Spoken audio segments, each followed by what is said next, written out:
Hello everyone, and welcome to another drawing video. In this one I am doing a fan art of Pleinair. She's a recurring character in the Disgaea game series, video games.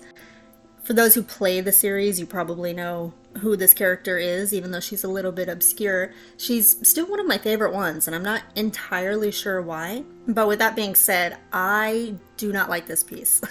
I didn't like this piece when I made it, like immediately after making it. I was like, nope, don't like it. But I still decided to embrace it and share it. And I think it's important sometimes to make art that you don't like and embrace art that you don't like, and even share it with the world, even if you're not at all proud of it, because I think that it's all a learning experience. It helps you sort of get an idea of the things you don't want to do in future pieces and things you want to avoid. And also, it gives you an opportunity to do a redraw. So if there's something that you made that, even if you like it at first and you look at it a couple years later and you're like, nope, that gives you an opportunity to draw it again and hopefully do better.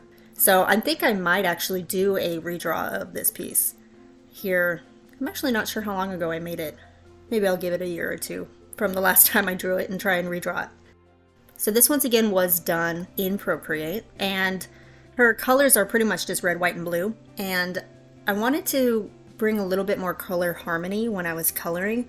So in the red portions of her outfit, I did a little bit of blue cast shadow, which is more of the lighting that's bouncing off of her hair onto like her bow, for instance. The light bounces off of her hair and creates kind of a blue light onto the bow, that's the portions of the bow that's like closest to the hair. I also did a little bit of it in the neckerchief that she's got going on, the collar. Added a little bit of blue shadowing. With a very limited color palette, it can be kind of difficult to create interesting contrasts. And one thing that I think I would do in the next version of the picture or painting is make the shadows, especially of her hair and of her face, be a slightly different color than what the base color is. So I think with this one of the biggest reasons that it ended up so flat is because I just took whatever the base color was and then put it into a multiply layer to create the shadows for that particular piece. So blue shadows for the blue hair, pink shadows on the pink skin, and so on and so forth.